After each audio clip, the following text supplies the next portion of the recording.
On the 20th of April 2009, it was like any other day. It was a Monday morning, and I saw the children off to the bus, and then I took a walk with my dog, as I always did. But on that day, instead of my 45-minute walk, after about 10-15 minutes, I just felt like going back. I don't recall feeling ill or feeling tired. So I went back home, and John was there, and I told him that, I was feeling tired, didn't feel like walking. So I then took a shower, and then after that, everything became quite a bit of a blur. Her colour was the main thing to note. She was just so pale, so pale.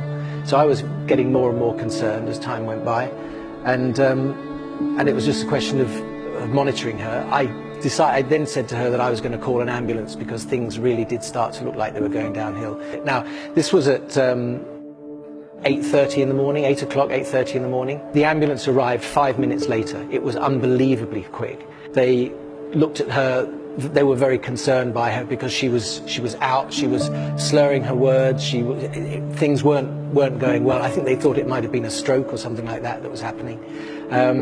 They put her in the ambulance and drove off very quickly after that. Anybody who's driven in Hong Kong will know how bad traffic can be, especially at rush hour time. As the ambulance was driving through, the cars just parted. And as I say, that was a very rare thing. So we managed to get to the hospital probably in about 20 minutes. When I got into the receiving room, that she was over in the corner. I then went over to see Suzanne, and she was unconscious. She was completely out. They lined her up with IV drips, and they were putting large amounts of adrenaline and dopamine in to re-stimulate the heart. And the heart just wasn't responding. And once they had got the heart going, when they tried to reduce the amounts of these drugs going in, the heart would stop, and then they would have to restart the whole CPR process all over again.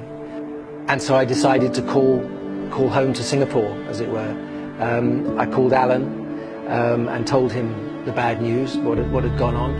I didn't really know the full extent of what had happened up to then. We know what was the situation that Suzanne was in, but I knew it was serious. I received a call from my brother-in-law John, telling me that my sister Suzanne had collapsed in Hong Kong, and she was in ICU, and the condition was very serious. Shortly after I arrived in hospital, we met the doctor in charge of the ICU. She basically said that my sister Suzanne had brainstem death. Now, this is a medical term used that when you are actually on a machine, the machine is actually keeping you alive. Because if you switch off the machine, you cannot breathe your own, everything is actually not working anymore. Then my brother-in-law, of course, asked the doctor in charge, is there anybody who actually came back from this? And she said no. And I asked him to think about it, prepare your hearts, that things will not actually improve. So I was up that night praying for my sister, but there was no change in her situation. In fact, the situation didn't get better, but actually got worse the next day. I remember on Tuesday evening, when I went to see my sister again, her color was bad. She didn't look alive, she looked dead.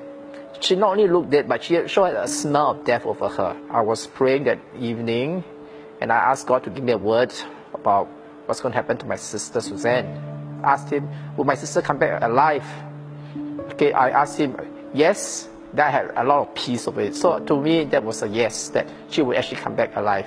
So actually that gave me hope and gave me heart. So Alan told me that God had spoken to him and told him that Suzanne would make a full recovery. Now understand my situation there. I was a nominal Christian, and here was God talking to my brother-in-law about my wife, who I'd been told was brain dead, and that she would be fine, she would make a full recovery. I didn't know what to make of that. I saw myself lying on a bed in a living room with pillows all around and a blanket over me. And I was very comfortable, so I just felt that I was asleep and in a dream. But I just had this sensation of not being able to move and not being able to speak, and feeling very thirsty. And then after a while, this man appeared in the dream, and he stood by the side of my bed. And he was not threatening in any way. He was very peaceful, and he spoke to me, but not verbally. And he said to me that if I wanted, he said, you can't move, you can't speak. If you want to move and you want to speak, why don't you just follow me? And I don't know why, but I must believe that it's the prompting of the Holy Spirit. But I just knew that this man was evil. And I just said to him, I'm a child of God. You have no power over me. Leave me alone. And he would fade out. I remember feeling that Jesus was there. And I remember just looking up to the ceiling and praying and singing every single last verse I could remember, which was really nothing much. At that time, I was very much a nominal Christian. I'd always been believed in God because I was born in a Christian family. I grew up as a Christian. I went to Sunday school. So I was taught verses from the Bible. I understood praying, but it really meant nothing to me. God was important in the sense that if I had any issues, any problems, I'd always go running to God and I'd pray for help. But the moment the issues started unraveling and resolving themselves, I'd just forget about God again. So I was really not someone that was very committed or deserving, of this miracle. This man just kept coming into the scene, and he kept saying the same thing. But after the fourth time, he started getting very angry with me, and he said to me, if you don't come, you don't follow me, I'm going to take your daughter. And at that time, I sensed my daughter. Again, I didn't see anything, but I sensed her presence next to me, running up and down. And I turned to him and I said, you have no power over us. She's a child of God and I'm a child of God. So you leave us alone and go away. And it was at that moment that I woke up and then I saw John. One thing really struck me was how, as I was lying there praying and reciting all the verses and singing, there was no fear. There was no fear at all. I just knew that everything was going to be okay. I knew that I was going to come back, and I knew that Jesus was there. So I can only, that to me is really as close as me having had the childlike faith that the Bible talks about. In that 1 week, or after that 1 week, I was told by the doctors that my aortic valve, there had been a tear in the valve. At the time of my collapse, the doctors told me that the tear was diagnosed as pretty severe. And when I asked them what they meant, they said that basically you can't survive if that tear is severe. By the time I woke up on the Friday and when they did the test on me on Sunday, that tear was no longer severe.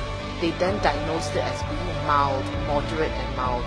So I asked the doctor what that meant, and he said that it just means that, when you are 80, you have to have a heart valve transplant. And I didn't think that was too bad. So that was totally acceptable. And subsequently, when I came back to Singapore, I went for some checkups.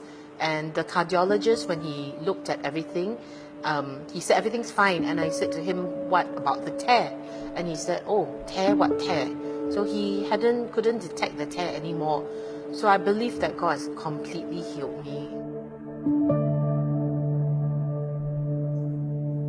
I think that God not only healed me physically, of course, the physical miracle was amazing. I think what is even more remarkable is how he woke me up from a spiritual coma. The spiritual coma that I have had ever since I was a child.